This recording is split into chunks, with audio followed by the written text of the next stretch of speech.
Show with Jacquie Wayans. Inspiration through word and song for you. Welcome to Don't Give Up and Win. I'm your host, Jacquie Wayans, and I'm happy to be with you another week. And because you're here with me, that means you made it. That means that you are an overcomer. You are a champion. You are a winner in my book, and I hope in yours too. My guest tonight knows full well about that. We have someone who has gone through the many different turmoils and difficulties of a young adult, losing and facing tragedy, but today she's here as someone who is a spoken word smith, and she can just dice it up and give it to you any way you want it, whether it's about politics, whether it's about racial issues, or the power of God, which she knows full well. Leah James, welcome to the show. Glad to have you. Thank you. I'm so glad to be here. Thank you for having me. Oh yeah, I had to have you on. You know, I've not only seen your work on Facebook, on your website, but I've seen you in person, and I've heard your story, I've heard your heart, and I said, you have to be on the show and you have to share this with our audience. I'm truly honored, so thank you. Awesome, awesome. Well, don't be timid. We're going to get right into it, and you know, looking at you, some people may not even know, but you know, you grew up in the Chicago area. Yes, right? I'm from Joliet, Illinois, which usually, if you know where that is, it's not a good thing. But okay, a lot of good comes from there. And so when you say it's not a good thing, describe what growing up there looked like. Well, I'm from a neighborhood by the West Side Projects, and I lived on the West Side and the East Side. And out there, we were very poor. Like, out here when people say poor, they're like, oh, I just couldn't buy new sneakers. No, like, we were poor. Like, I remember not having hot water sometimes growing up. I remember one time our refrigerator broke and my mom had to put our food in the snow so we wouldn't lose it. And I remember growing up thinking like everyone lived like that and it was normal. So when I moved out here, my sister's like middle class, and I moved in with my sister. I thought we were rich. All right, well, we'll get to that. Right. Let's spend some more time in that Chicago area. So what was it like going to school? What, you know, was it like going, did you have a faith-based background? Were you going to church at that time? You know, what was it like for you? Going to school was rough. I got bullied really bad. And why was that? I'm a skinny white chick and everyone else was not. So, you know, there wasn't many white people where I'm from. So I'm poor, I'm white, I'm skinny. Everyone developed way before I did. So here I am, like a walking stick figure. But I'm a child, but everyone expected me to look like a woman way before my time. And I got bullied really bad for being poor, for being white, for having crooked teeth. Like I didn't smile for years. I hated my nose. Every part of my body got picked and prodded. And so going to school was horrible. And I remember I had to take the city bus to school every day because my mom had to wake up at like 4 in the morning to go to work. So I had to wake up on my own, catch a city bus. We never canceled school for snow in Chicago. Like, you don't do that. Like, no snow days. At all. I get it. So going to school was not a great thing for me. I hated it. Okay. All right. And so you're growing up, you're maturing, and there seems to be a lot that you end up hating about not only your life, but about yourself. Talk to me about that preteen young girl and the things that you were thinking and doing to yourself at that time. I hated myself. I hated my reflection. I was taught that I was never good enough, like told to my face, you are just ugly, you're not good enough. I hated my body because I was always very thin and I didn't have a voluptuous body. So I hated that. I remember growing up thinking I'm gonna get plastic surgery. And I remember I was like, I'm gonna save up my money, I'm gonna get plastic surgery, I'm gonna get a bigger chest, I'm gonna get straight teeth, I'm gonna straighten my hair. My hair was always curly my whole life, but I was taught to straighten it. And because that was the epitome of beauty. And even though I am a white woman, my whole background isn't European. Like my father's half Cherokee Indian. And so it's like, you know, all these white beauty standards were pushed on me and I felt like I couldn't live up to it. So I was taught to hate my reflection at an early age. And I remember up until maybe 5 years ago, I did not like looking in the mirror. Wow. And it's interesting because I know you had a relationship with the Lord even during that time, but you still had these issues, and you said you thought you had a relationship, right? So at that time, how would you define your faith, and what did it look like if I was to meet you then? At that time, I would say I was really religious. Okay. I went to church because I felt like that's what I needed to do. I went to church because I didn't want to go to hell. Okay. And I remember when Y2K hit, when we all thought the world was going to end. I would like lay in bed and cry because I thought if I died, I was going to go to hell. Like, I went to a very traditional religious church. So, you know, all these rules were enforced upon me. So I thought if I dressed like this, if I looked like this, if I went to church this many times, then I would make it. So I was I would say the word is religious, but I had such a hunger for a true relationship with God. I just didn't know what that looked like or how to get it. So I was very lost in every way. So what were some of the things that you did to act out, or you know, were you messing up in school? Were you messing up at home? I mean, what did that all look of it. like? All of it. I'm surprised I even made it out of 8th grade. I actually wasn't supposed to graduate 8th grade because I hid in the bathroom multiple times when I was supposed to go to the principal's office. So I would lash out on my teachers, very disrespectful. I always get kicked out of class, always get sent to the principal's office, written up all the time, because I wasn't getting the love and attention I needed at home. Okay. Even though my mother was alive, she, you know, just left my father, very abusive relationship, so she was living her life. So I'm the youngest out of 5, so here I am, super hungry for attention and everything, and I wasn't getting love anywhere. So I would just lash out. I was really, really angry. I would fight with my mother a lot, very verbally disrespectful, cursed a lot. I was just completely different person than I am now. All right. Yeah. I get it. I get it. That's why we're doing the show, right? Because somebody out there is listening and looking, and either they're identifying with you, or you're looking and you're saying, ooh, I know someone who sounds like that. Well, when we come back, we're going to see just how the Lord took her through some paces to get her to the place where she could draw closer to Him when we return. Did you know? Did you know? Have you heard? Maybe you're not ready today, or you won't be tomorrow, but just remember, you don't need to be a superhero to be a mentor. A little bit of your time can lower the dropout rate. It's not about spending money. It's about spending time to make a difference where you can. I'm not gonna lie. It's a commitment. It's not a joke. Help us spread the word.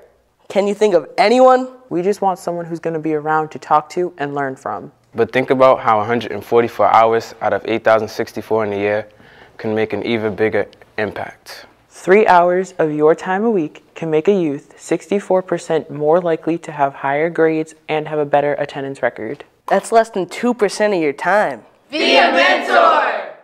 Don't you give up now. Don't you give up now.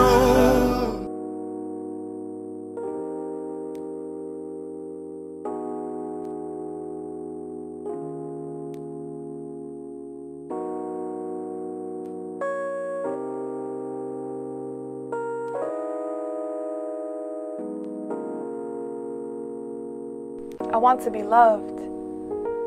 I don't want to be loved like broken glass or home-cooked food thrown on walls, or like holidays that have infamously gone down in my history as moments that have ruined my childhood. I don't want to be loved like hands on flesh wrapped around neck, missed calls and unanswered texts. I don't want to be loved like late night secrets, or like ride or die when he rides and I die every single time.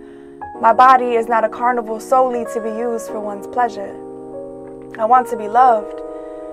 I don't want to be loved like almost good enough, but loved in the moments when my mouth is not open, when I shut down because the weight of trying to save the world has crushed me. Love me when I am dust. Will you still find beauty in my humanity? Or will you judge me when I cuss? After I stub my toe while trying to find my way through the dark, will you love my darkness? It is often said, the people who bring the most joy to the world battle the biggest demons. Will you dress my wounds after the fight? Will you love my scars? Will you dance with me in our kitchen after you just made me dinner and our favorite song comes on the radio, He Loved Her? A silently shattered woman held together by her 5 children, and I watch them dance all around the kitchen. I don't think I have ever seen my mother so happy. I want to be loved like that. That's all we have in the cabinet is tomato soup kind of love, but you still stay. Will you stay? When all I have left to give are pieces of me left from the apocalypse that I thought was love. Will you build a new world with me? Let's love like we are architects designing a new world together, or simply adding on to each other's blueprints. Let's build a world where our dreams that once turned into a battlefield actually become our reality instead. Let's love. And we're back with my guest Leah James, as she's talking to us about the rebellious lady that she was growing up, well, before she became a lady, right? And you say that you wanted to get closer to the Lord. You knew you were just going through the motions, but you didn't really know how to do it. Yeah. And, you know, God does answer the cries of our hearts. And then sometimes life just gets in the way as well. Yep. And you talked about having this, you know, angry relationship with your mom and it being distant. And on top of that, you lose your mother at a very early age. Talk about what happened. I was 13 years old when my mother died, and she had a massive heart attack out of nowhere. She was sick, but she didn't tell us. She literally worked herself to death. So her diagnosis was her coronary artery was 80% blocked and her heart was 2 times enlarged. So she literally worked herself to death. And remember a week before she died, she was complaining about some pain. And I started crying, saying I didn't want her to die. Really weird. A week later, she died. And it shook my world. My immune system crashed. I was sick for 2 weeks. She died in May, and I moved out to New Jersey in June. Okay. So my life changed instantly. Who was in New Jersey? My sister and her husband. So she already had children. She's 17 years older than me. So it was like, Leah needs still to be raised. So I moved out here with her. Okay. And it was horrible. I lost my mother. It was culture shock to me going from the hood to like a suburban area in New Jersey, living in a multicultural home. My sister's husband is from Pakistan and they're Muslim. So here I am, a Christian, well, thinking I'm a Christian, moving into a Muslim home. I was going through a lot of verbal abuse, mental abuse, still hating myself, not having any guidance. I became extremely desperate. And I really, truly believe that's where I found Jesus Christ. Wow. And I just want to be clear. I am not saying at all that God put her in those horrible circumstances or made those horrible things happen. What I'm saying is it was an opportunity. Crisis is an opportunity. It's you how could find God in the darkness. Exactly. Yeah. And so in that crisis time, you could have gone deeper into darkness, but instead you turned towards. Because I cried out for help. I remember wanting to die. I remember praying, and God, if I don't wake up the next day, I'd be okay with that. And I remember plotting to kill myself. And I was like thinking of all the different ways that I could do it. And I remember praying that, God, like, I just want to die. And he told me to wait. And I didn't understand why. And I'm like, I listened though, because his voice was so different from the darkness around me. That's how I know it was God, because it was so comforting and soothing. And when he told me just to hold on, I listened, and I'm so glad I listened.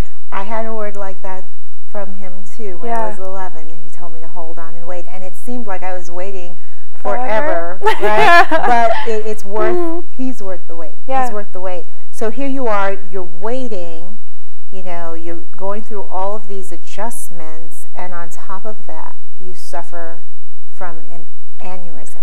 Yes. So when I was 15, my sister's husband kicked me out. So I'm living with my brothers now, and my life, I feel like, is coming together. You know, I'm no longer in an abusive home. I'm living with my brothers. I'm in a safe environment. And I was in church, and I had a brain aneurysm I didn't know about. I was going to do my first praise dance. I was so excited. And I passed out, and I woke up 3 days later. My aneurysm ruptured, causing hemorrhagic stroke. And it's funny because, well, it's not funny, but it's ironic because my stroke was on the left side of my brain, and that is the part of the brain that controls language and writing. And I am now a full-time public speaker, spoken word artist. Don't rush this. don't rush this. I need to stretch that out. You're 15. You have a stroke. 16. 16. 15, I got kicked out. The aneurysm causes the stroke. Yes. And you wake up in the hospital, and what? I woke up in the hospital. I woke up quite a few times, ripping my IVs out, my feeding tube out, because I didn't know what happened. I remember being in church, passing out, waking up, being told that I had an aneurysm. I didn't know what an aneurysm was until my friend printed out all this information, and every day she would read it to me because every day I needed to be reminded what happened. My short-term memory was completely gone. Okay, so your short-term memory was shot. Yeah. So every day she had to remind you while you were there what's going on. What was the doctor's verdict about your condition? They told my family there's a chance that I would wake up and never be the same because with stroke survivors, their personality usually changes. I stayed the same. Okay. I've always been crazy fighter Leah. But they told my family that I might not live through the night, let alone if I did live, I would never be the same. And then when I did come back to consciousness, when they found out my memory was gone, they told my family and eventually me to my face that I would never be able to live alone, cook, because I'd be cooking and I could burn the house down, like if the phone rang, because I would forget. Yeah, and they told me I'd never get my license because I couldn't drive, because when you're driving, you'd forget where you're going. I got my license after my stroke. Every single thing they told me I would not do, I have done and more. But it's only because God told me I would be okay. Wow. And I truly believe that because I couldn't hold on my own. Of course not. Of course not. So I find it amazing that the brain that they said wouldn't be able to retain anything is now retaining fabulous spoken words that you are creating yourself, that she's putting together for all of you to hear and be inspired about. And you talk about many things. You talk about race relations. You talk about, you know, where we are as believers. You speak to young girls about those lonely times and periods in your life. And I will love you to share one of your pieces with us. I would love to. Okay, awesome. When we come back, you'll be hearing from Leah James, spoken word, live for you. This looks good. You don't need this little clip art over here. So let's take that out. Incredible dancer. I don't know if people are going to believe you. I see. You sure you want to do that? Yeah, set me up. All right. The first time I saw the White House was in 1984. I just graduated from college. I was working as a community organizer out of the Harlem campus of the City Colleges in New York. You got to have your elbow in a little bit. Okay. All right. Release. Make sure it's on your fingertips. Maybe I should shoot lefty. You can try that. I got one shot at this. Oh, yeah. Oh, man. That's what I'm talking about. That's what I'm talking about. That's science right there. I'm really proud of you, man. That's a wonderful volcano. Thank you, man. You don't need all the time in the world or all the answers to be the mentor someone needs. And you don't need to be an NBA star or the President of the United States to be someone's hero. Support my brother's keeper. Be a mentor. Make the time. Go to mentor.gov and mentor in real life. Don't you give up now. Don't you give up now. This is for the little girl who sits in the back of the classroom, face covered by her favorite gray sweater that resembled the gray sky of her seemingly perfect life. Fists balled up, arms tucked in, thinking maybe if she sat there long enough she would become invisible, or even better, just forgotten. Her tear-stained pillow made her feel safe at night. The jiggling of the door handle always made her jump. Fear of the unknown, mommy's boyfriend coming home drunk. She would dream of how it would be to one day grow up. How she might one day grow up and magically become pretty. How she might one day grow up and somehow obtain one of those video vixen bodies. She spent hours in the mirror. Her family made jokes about how conceited she was, but really, she was conjuring up ways to make herself better. Ugly is what she defined herself as. The way she really felt about herself in her heart was covered up by padded bras. Putting on a facade that she thought she was perfect, she succeeded in hiding the fact that really she felt worthless. Sticks and stones were never a threat to her, because she learned early to be a fighter. But words broke her.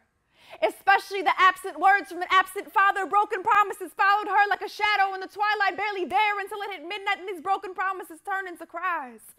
Tears staining her pillow, but to her demise, they would dry right before the sunrise, so her battle was never known. And her secrets were never told, and not because she didn't want anyone to know, but because no one would take the time out to listen, so she learned carefully how to bottle up her emotions until eventually she would lash out on the one to whom she was closest, her mother. The greatest example of strength this little girl would ever see. And not just of strength, but of beauty and resiliency. And ironically, the last memory this little girl has of her mother and her father being together is her mother on her knees. On the very floor she would faithfully clean. The trash can went from his hands to over her head. Broken eggs and spaghetti painted a mosaic of yellow and red. It seemed that her daddy liked it better when he made her mother cry and scream instead of smile and sigh, and instead of buying her nice things like makeup and rings. He preferred to make up her face himself, with black eyes and broken jaws, not so trendy things. This is what this little girl thought love was supposed to be, a perverted picture painted by her parents. So one day, this little girl's mother finally gained enough strength to walk away. And this little girl walked in on her mother, hiding her cries and drying her eyes. And at that moment, that little girl promised herself that her children would never see her cry. This is for the young woman on this stage behind a mic. Fists clenched, palms sweaty, far from invisible, because God took her pain and turned it into a pedestal so her one silent voice can now be heard by many. She's a modern-day Esther. She will save her generation from themselves because she remembers all of the hell and all of the sleepless nights by herself. This is for me. I remember the first time he touched me. It was like I could finally breathe. And I was willfully drowning in his waves of inexplicable peace, and he held me. And it was beautiful. And for the first time in my life, I realized that somebody wanted me wholeheartedly, unconditionally. There was no need for padded bras and covering up my flaws because he knew them all way before I even did. And he still died for me in spite of my sin. He was chasing after me long before I knew him. That safety I felt at night was him. And this is for you, that you might know him. That the sound of my voice might somehow amplify the sound of him knocking on the doors of your hearts, and you will willfully let him in like I did. This is for you, young girl. This is for you, young man. I refuse to stand up here behind this facade of perfection, but I stand before you broken, a beautiful mess, held together only by my Savior's blood. This is for you, young girl. This is for you, young man. He wants to put you back together again, that the tears you cry will be from him, from the joy that he will fill you with. This is for you, young girl. This is for you, young man. And I beg you to let him in. I beg you to let him in. Don't you give up now. Don't you give up now. You gotta love what only God can do in a life. You just heard it for yourself. Someone, the doctor said, listen, she can't even live on her own. She won't be able to take care of herself. She can't cook. She can't drive. You're doing all of those things, and you've got like a library in your brain of words that is just killing it and encouraging other lives. Speaking of encouraging other lives, I'd like you to look into your camera, and I want you to speak to a young life right now and tell them, you know, as they're going through their self-discovery and their identity issues, what do you know now that you wish someone would have told you then? So much, but the most important thing that I wish someone told me then and now is that you are enough. With all of your flaws, with all of what other people might say, your craziness or, you know, your mess of a life, you are enough. With all of your imperfections, there is nothing that you could add on to yourself to make you more than enough. You are already enough the way that you are. And to be patient, and to be patient with yourself, because life is a journey and it is a process, and you will never reach the pinnacle of perfection. You will never reach this, you know, ideal woman. You are enough how you are right now, wherever you are, whatever you're going through, whatever you've gone through. What you've gone through does not define you, who you are, and what you were born. You were marked with beauty. Like, God doesn't create anything that is not good. He looked at you in dirt before you were made and said, this is good. So you are good and you are enough, and you don't have to try to make yourself better or to try to fit into some place that you don't belong, because you belong exactly where you are. Now's time for the Don't Give Up and Win takeaway moment. You've heard it from our guest today. She was a young girl who just hated her life. She hated herself. And I told her that I could relate. I was 11 years old when I thought about taking my life. But thankfully, I heard the voice of God saying to me, don't do it. And if you're listening to this right now, he's saying to you, don't do it. This is the way he's communicating with you. And I got to tell you, this year, I'll be turning 50, and I've got to say my life is amazing. I can't even imagine that 11-year-old girl had no idea what her life was going to turn into. Has it been a journey? Yes, it has. Has there been bumps and lumps along the way? Absolutely. But the beauty that I'm getting to see now is worth every minute of it. And God is just getting started with me. And he does not have favorites. If he'll do it for me, he'll do it for you. Don't give up. You are. I love it. I love it. Thank you so much for being with us and sharing your story and your journey with us. You guys know how we end the show. It's always the same, but I want you to really take it to heart today. Until next time, be your own best hero, because the greatest hero of all said that you were worth it when he gave his life for you on the cross. What more could you want? Don't give up. Win. It's not over until God says so. Don't you give up now. Don't you give up now. Darker days are just for your door. Don't you give up now. Don't you give up now. Don't Give Up Show with Jacquie Wayans.